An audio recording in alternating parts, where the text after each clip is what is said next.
My parents are both from the Philippines. I grew up in Norwich, Connecticut. I was born on the sub base in Groton because my dad was a Navy man. I graduated from Connecticut College. I had a wonderful education there. It was very much a liberal arts education. I took this aptitude test, and the results indicated that I should be looking at a career in either as a lawyer, a judge, or a therapist. And twice I got these results, and I ignored them. I thought, well, I just don't see it. I did some temping when I was in Boston and had an opportunity to experience different careers and ask people about them and what they liked. And so I was at a fiduciary firm, and I was at a law firm. I was in a property managed firm, and then I also went into, I also did some work at a nonprofit organization, and I was really inspired by how passionate these individuals were about their work. They were providing services to low-income families, specifically in-home daycare services. And I noticed that, these were people who seemed inspired by their work, who thought that they were making a difference. And for me, I decided that was something that was important to me. And so I became friends with one of the women there who I particularly admired. And she said, "What about the law?"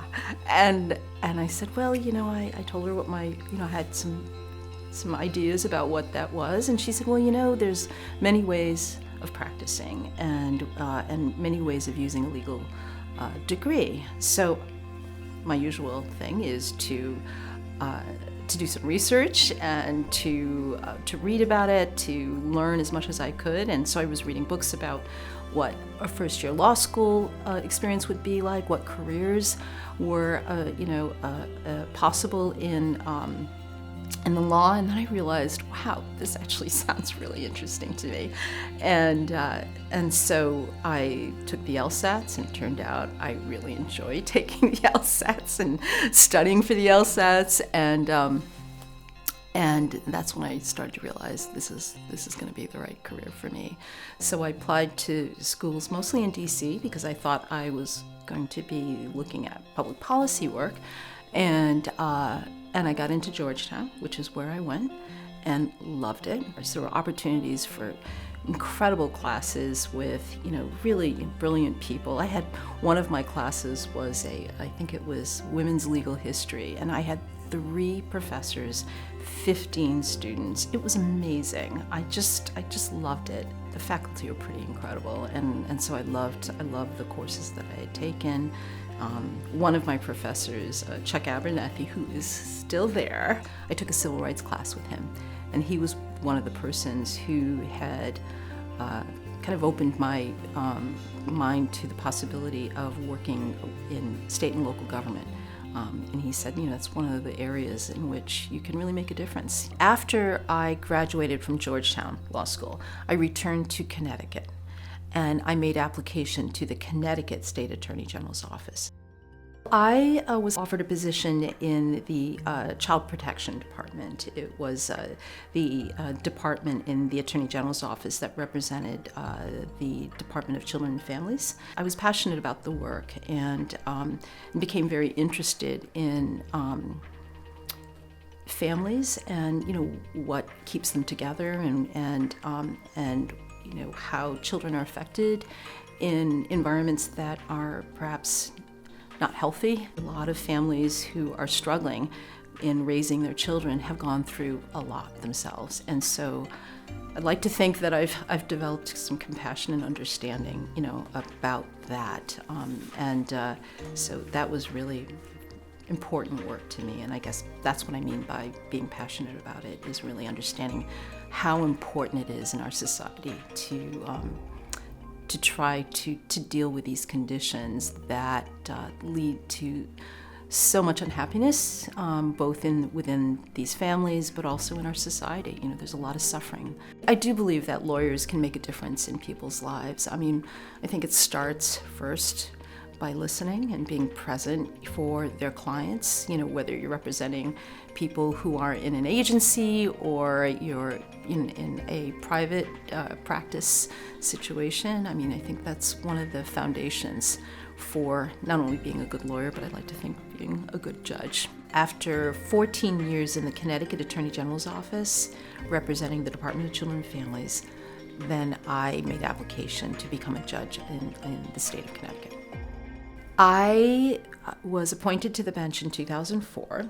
As the first Asian Pacific American judge, I had the experience of having before me, when I was in training, a young man who was clearly an Asian man.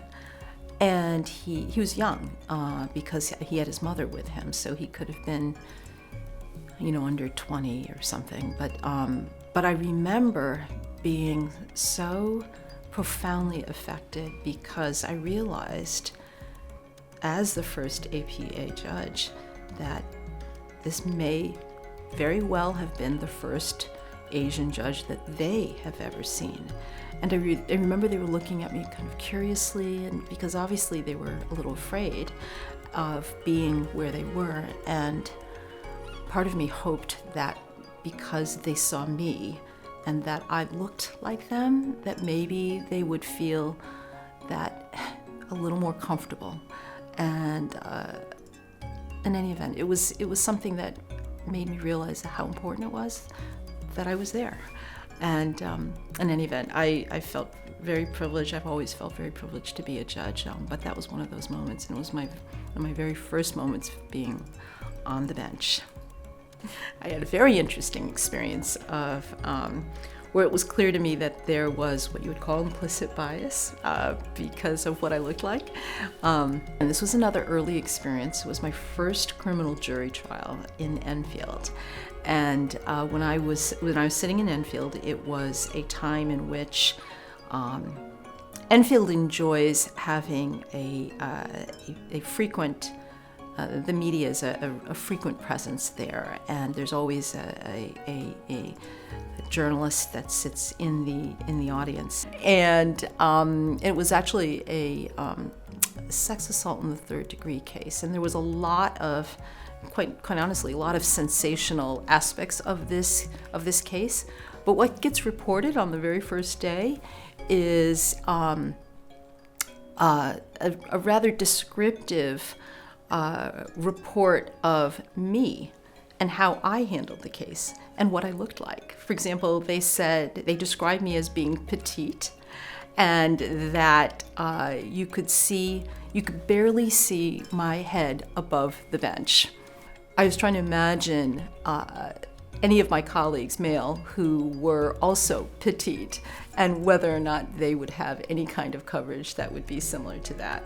I'm pretty doubtful of that. So yeah, it was pretty amazing, but it's one of those things where you have to have a strong enough ego that you understand what's important and what's not, and that sort of thing is not, and what's more important is really just, like I said, doing the best that you can, and if you're fortunate like me, loving the work and understanding what a privilege it is to be able to do it, to do something that you love, and what you hope is to make a positive difference in people's lives as much as possible for people to feel that they've been treated fairly. And I think that is what you think about, when you are dealing with these little annoyances.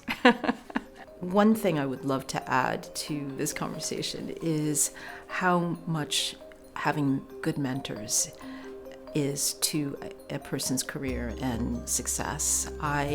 Because I did not come from a family of lawyers, and I ended up really taking advantage of the fact that I had wonderful friends and colleagues all my life, and in the Attorney General's office, on the bench, and even now, I have a lot of wonderful colleagues who I've always been able to tap into in terms of advice and support.